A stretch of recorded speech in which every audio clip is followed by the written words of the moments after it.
Bonjour et bienvenue dans votre chaîne. Aujourd'hui, nous allons traiter le sujet concernant la mitose et la méiose. Mais dans un premier temps, nous allons se focaliser sur l'étude de la mitose. Tout d'abord, on commence par la division cellulaire. Ici, nous avons le mot cellulaire. Cellulaire, c'est-à-dire il s'agit bien d'une cellule. Donc, la division cellulaire, elle concerne toutes les cellules. Et c'est le mode de multiplication des cellules, c'est-à-dire takator. Et également, c'est un processus qui permet à une cellule mère de produire de nouvelles cellules. Ce sont des cellules filles. Donc, au début, nous avons une cellule mère, d'accord? Et pendant la division cellulaire, qu'est-ce que nous avons comme résultat? Nous avons deux cellules filles. Et donc, ce sont des nouvelles cellules, d'accord? Donc, toujours pour la division cellulaire, nous avons au début une cellule mère et par la suite, comme résultat, nous avons deux cellules filles. Donc, ce sont des nouvelles cellules. Et le plus souvent, qui connaît le nombre ديالهم هو 2. On va voir qui compte le plus souvent. Donc, comme on a déjà dit que la division cellulaire elle se déroule dans la cellule. Et comme vous l'avez étudié auparavant, que la cellule est composée de quoi? Elle est composée d'une membrane cytoplasmique, d'un cytoplasme et d'un noyau. Alors la question, dans quel compartiment se déroule la division cellulaire? Tout simplement, d'après cette figure, le noyau, c'est au niveau du noyau qu'on a la division cellulaire. Et qu'est-ce qu'on a au niveau du noyau? On a ce qu'on appelle les chromosomes.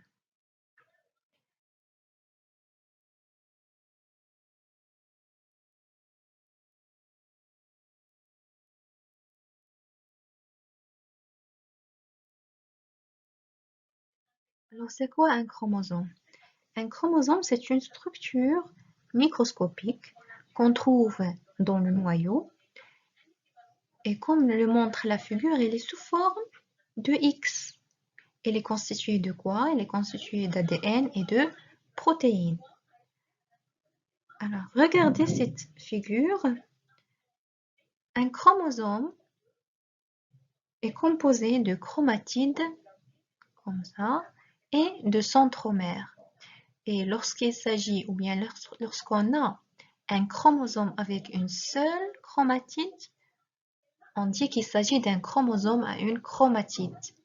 Par contre, si on a un chromosome avec deux chromatides et ces deux chromatides sont attachées au niveau du centromère, on dit qu'il s'agit d'un chromosome à deux chromatides.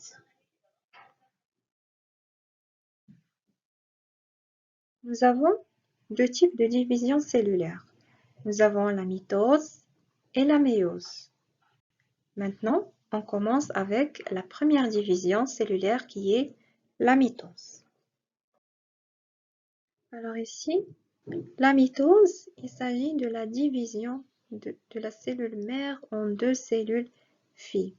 Donc, premièrement, la mitose, comme on a déjà vu, c'est un type de division cellulaire. D'accord? Ici, dans un premier temps. Puis, dans la mitose, nous avons une cellule mère qui se divise pour nous donner quoi? Pour nous donner deux cellules filles. Ces deux cellules filles sont identiques à la cellule mère. C'est-à-dire quoi identiques? Nous avons ici dans le schéma les deux cellules filles à deux N chromosomes. Et pour la cellule mère, elle est aussi à deux N chromosomes. On dit que c'est une cellule diploïde. Donc, lorsque vous entendez le mot diploïde, il s'agit de nombre de chromosomes qui est 2N. C'est bon? Alors, La mitose également se produit dans les cellules somatiques. C'est-à-dire quoi les cellules somatiques? Les cellules somatiques, ce sont toutes les cellules dans notre corps. Par exemple, les cellules des cheveux, les cellules musculaires, les cellules de notre peau, ce sont toutes des cellules somatiques. Donc la mitose toujours se produit au niveau des cellules somatiques. Les fonctions de la mitose, c'est la croissance. La croissance par le mécanisme de la multiplication. Donc la multiplication des cellules de l'organisme permet la croissance. Également, parmi les fonctions de la mitose, nous avons la cicatrisation. La cicatrisation, c'est-à-dire la régénération des cellules ou bien des tissus endommagés, vu que les tissus sont constitués de plusieurs cellules. Donc, pour conclure ou bien pour récapituler, ce que vous devez savoir de la mitose, c'est quoi? La mitose, c'est un type de division cellulaire. Et qu'est-ce que nous avons dans cette mitose? Nous avons une multiplication ou bien une division d'une cellule mère qui est diploïde à 2 N chromosomes et on a la production de 2 cellules filles sont identiques à la cellule mère, c'est-à-dire ce sont des cellules diploïdes à 2 N chromosomes. Et la mitose se produit dans les cellules somatiques.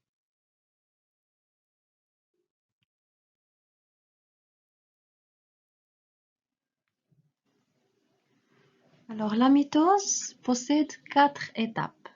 La première étape, c'est la prophase. Donc, pro, c'est premier. Pour mémoriser bien prophase, toujours pro, c'est-à-dire premier. C'est la première phase de la mitose. La deuxième phase, c'est la métaphase. Méta, c'est au milieu. On va voir pourquoi on a dit milieu. D'accord? Pour la troisième étape, c'est l'anaphase. Et la quatrième étape et la dernière, c'est la télophase. Télo, c'est dernier. C'est la dernière phase, c'est la dernière étape de la mitose. Alors, je répète, on a la prophase, puis la métaphase, puis l'anaphase et finalement la télophase.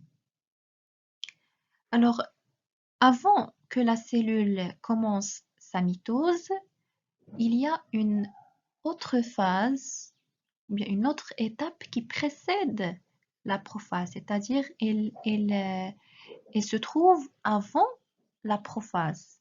Cette phase ou bien cette étape, on l'appelle l'interphase. Donc toujours avant que la cellule commence sa mitose, elle doit passer par l'interphase. Donc on a l'interphase, puis la prophase, ensuite la métaphase, puis l'anaphase et finalement on a la télophase. À votre avis, quelle est l'étape qui va suivre la télophase? Tout simplement, c'est l'interphase. D'accord? Donc toujours, on commence par l'interphase, puis la prophase, puis la métaphase, ensuite l'anaphase, finalement la télophase, puis on passe à l'interphase, prophase, métaphase, anaphase, télophase, interphase. Donc, qu'est-ce que vous voyez ici? C'est une sorte de cycle. D'accord? Toujours, on a la répétition des mêmes étapes et on dit qu'on est en présence d'un cycle cellulaire. Donc toujours, le cycle cellulaire, il comporte l'interphase et les étapes de la mitose qui sont la prophase, la métaphase, l'anaphase et la télophase.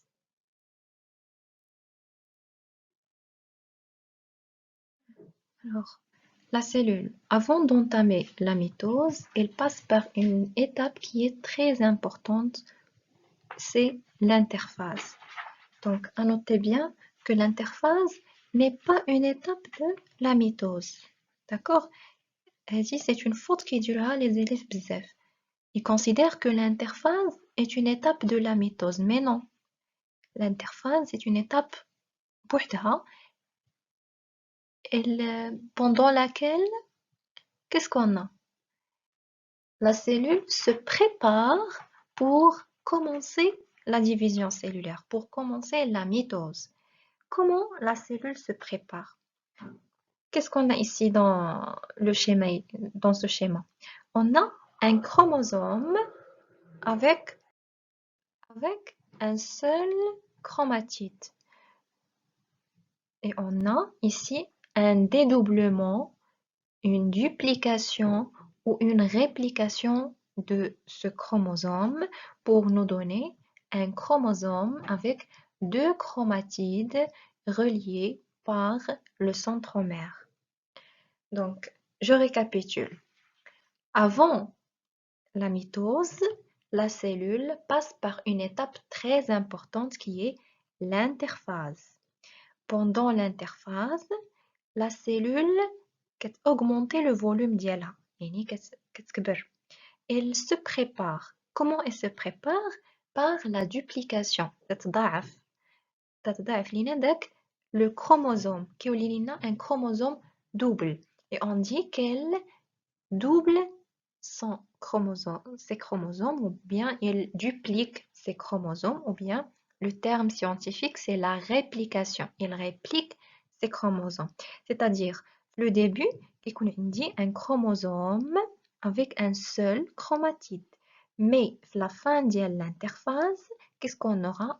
On aura un chromosome avec 2 chromatides liés par un centromère. Alors, pour vous approcher de l'état de la cellule pendant l'interphase, dans le schéma suivant, vous avez ici une cellule avec la membrane cytoplasmique. On a ici le noyau. Donc, comme j'ai déjà dit tout à l'heure que dans le noyau, on a des chromosomes. D'accord? Et le noyau également, la division cellulaire. Donc, on se focalise sur le noyau. C'est bon. Alors, on a dit que dans le noyau, il y a des chromosomes. Qu'est-ce que vous remarquez pour ces 2 chromosomes-là? Ces 2 chromosomes qui sont en bleu et celles-ci qui sont en rouge. Vous remarquez bien que les bleus, ils ont la même taille, ils ont la même forme. Ils sont identiques. On dit qu'ils sont des chromosomes homologues. Donc, lorsque vous entendez chromosome homologue, c'est-à-dire quoi? C'est-à-dire, on est en présence de quoi? On est en présence de 2 chromosomes qui ont la même taille, la même forme. Ils sont identiques. مشابهين. Également, la même chose pour les chromosomes qui sont en rouge. Ils sont les mêmes. Donc, on les appelle des chromosomes homologues. D'accord? Donc, bien pendant l'interphase, la cellule, qu'est-ce qu'elle fait? Elle double ses chromosomes. Donc, on dit des chromosomes à un seul chromatide et par la suite, ils vont commencer à dédoubler. Ils vont se lier par le centromère que vous voyez ici. D'accord? Donc, qu'est-ce qu'on peut dire également de ces 2 chromosomes? Ils sont homologues. Pourquoi? Parce qu'ils sont identiques, ils ont la même forme et la même taille. Également pour ceux-ci qui sont en rouge. La notion que je vais évoquer maintenant, c'est très important. Alors, qu'est-ce qu'on a dit dans un premier temps? Que ces chromosomes, bien cette cellule, comporte des chromosomes homologues. Donc, chaque chromosome a son identique. Qu'est-ce qu'on peut dire à ce fait-là? On peut dire que c'est une cellule diploïde. Une fois que je dis 2 chromosomes homologues, j'écris 2N. Et 2N, ça signifie que j'ai une cellule diploïde. N signifie le nombre de chromosomes. Combien de chromosomes j'ai ici? Donc, j'ai 1, 2, 3 et 4. Donc, j'écris 2N est égal à 4. Est-ce que vous avez compris pourquoi j'ai écrit 2N? 2 N parce que chaque chromosome a son homologue. Une fois, نشوف عندي بلي un chromosome عنده l'homologue ديالو, j'écris 2 N, elle s'appelle la formule chromosomique.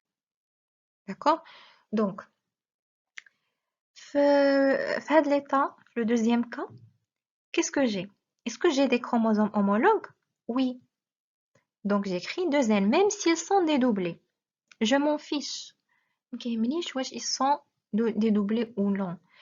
Ce qui m'intéresse, est-ce qu'il y a des chromosomes homologues?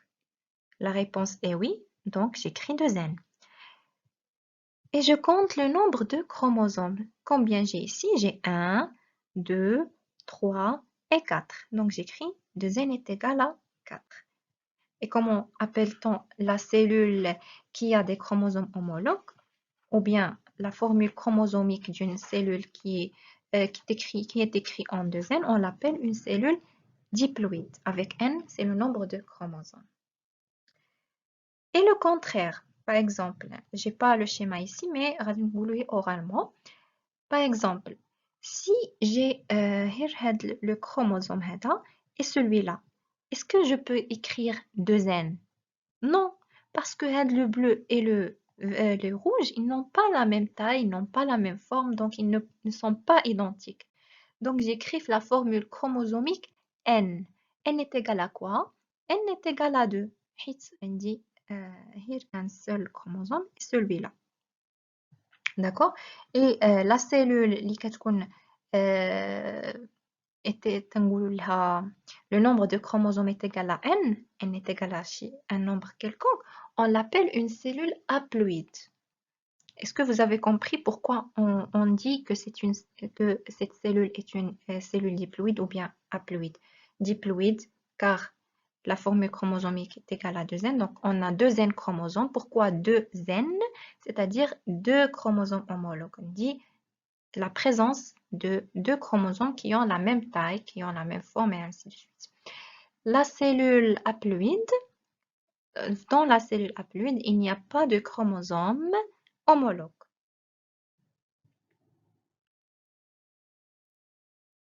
Ici, nous allons expliquer chaque étape de la mitose. D'accord? Donc, je rappelle que il y a 4 étapes ou bien 4 phases de la mitose. On va commencer par la première phase ou bien la première étape qui est la prophase. Voici une photo de cette phase et voici un schéma.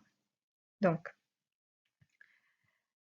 pour le schéma, est-ce que quelqu'un de vous, ou bien, est-ce que quelqu'un de vous peut me donner la formule chromosomique de cette cellule? Est-ce que c'est une cellule diploïde ou une cellule haploïde? Donc, vous remarquez bien qu'il y a ici un chromosome et un chromosome. Ces deux chromosomes sont identiques, ils ont la même forme, la même taille, donc il s'agit bien de chromosomes homologues. Pour ces chromosomes qui sont en bleu, ils ont la même taille, la même forme, ils sont identiques, donc ce sont des chromosomes homologues. Donc j'écris dans ma formule chromosomique, 2N est égal à quoi? Est égal à combien de chromosomes j'ai ici dans le noyau?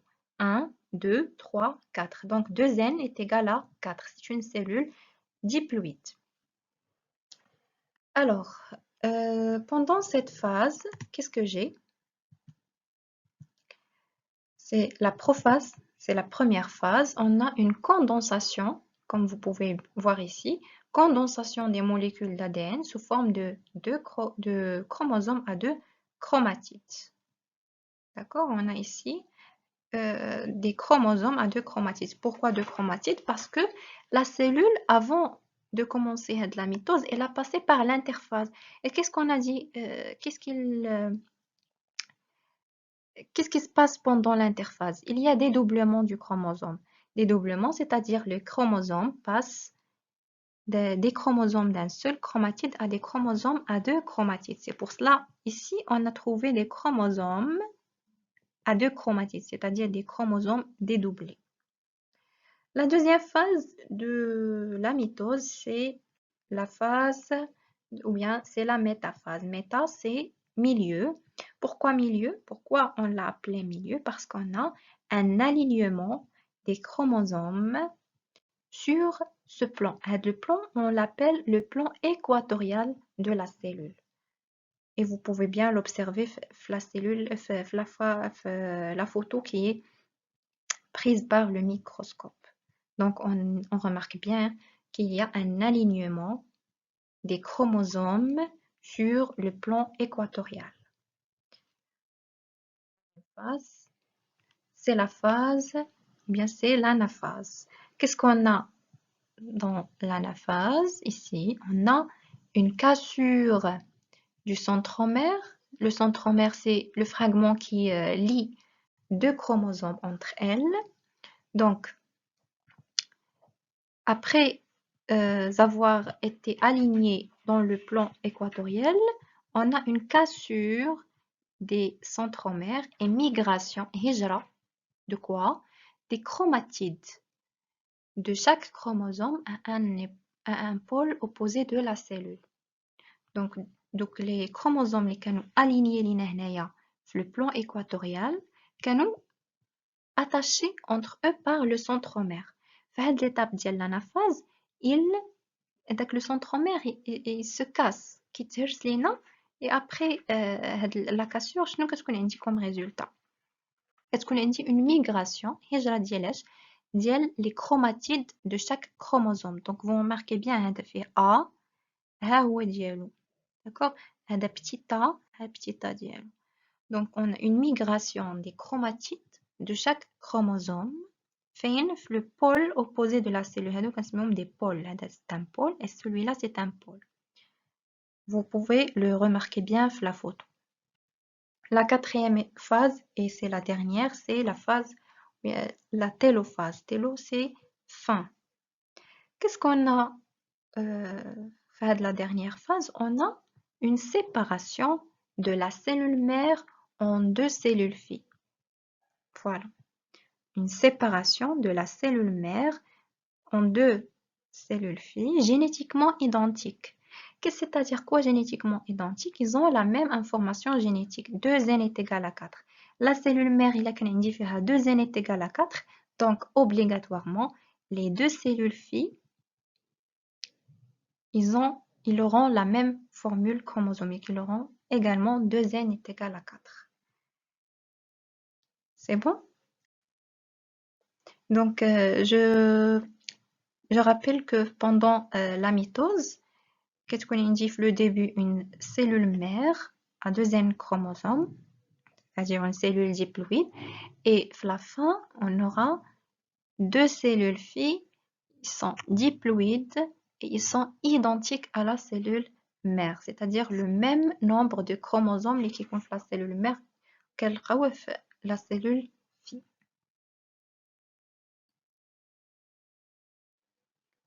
Voilà un schéma bilan qui résume tout ce qu'on a vu pendant la mitose. Donc, qu'est-ce que j'ai dit tout à l'heure? J'ai dit que avant que la cellule commence la mitose, c'est-à-dire avant que la cellule commence sa division, qu'est-ce qu'elle doit faire? Elle doit obligatoirement passer par l'interphase. Donc, après faire de l'interphase, on aura le volume de la cellule qui augmente et on aura également une réplication, c'est-à-dire un dédoublement du chromosome. Et par la suite, il y a le début les étapes de la mitose. Et on commence par la prophase, ici, puis la métaphase où on aura les chromosomes qui seront alignés dans le plan équatorial, puis l'anaphase où on aura quoi? On aura une migration des chromosomes et une cassure du centromère, et puis la télophase où on a formation de deux cellules filles qui sont génétiquement identiques à la cellule mère.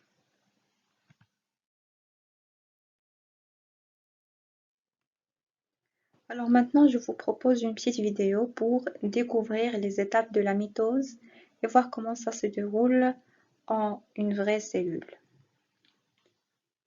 Alors, la cellule ici commence par la prophase, c'est la première étape de la mitose. Voilà. Puis, on aura l'alignement des chromosomes au niveau du plan équatorial pendant la métaphase, puis cassure du centromère et migration des chromosomes des chromatides de chaque chromosome pendant l'anaphase, puis la télophase, on aura la formation de deux cellules filles. Et voici la mitose dans une vraie cellule.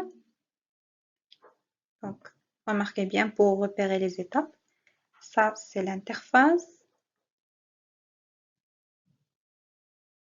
La cellule se prépare pour la mitose, puis la prophase. Ici, c'est la métaphase, là.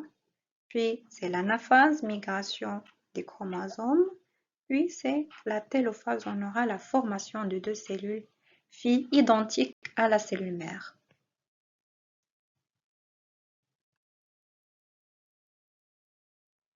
Alors, si vous avez bien compris les étapes de la mitose, vous essayez de placer ou bien de répondre à cette application où on a comme consigne placer les différentes étapes de la mitose dans un ordre chronologique et les légender. Ce sont des photos prises en microscope et ça se peut que vos profs vous donneront ces photos-là en examen pour les mettre en ordre ou les légender. Alors, vous prenez un peu de temps pour répondre à cette question.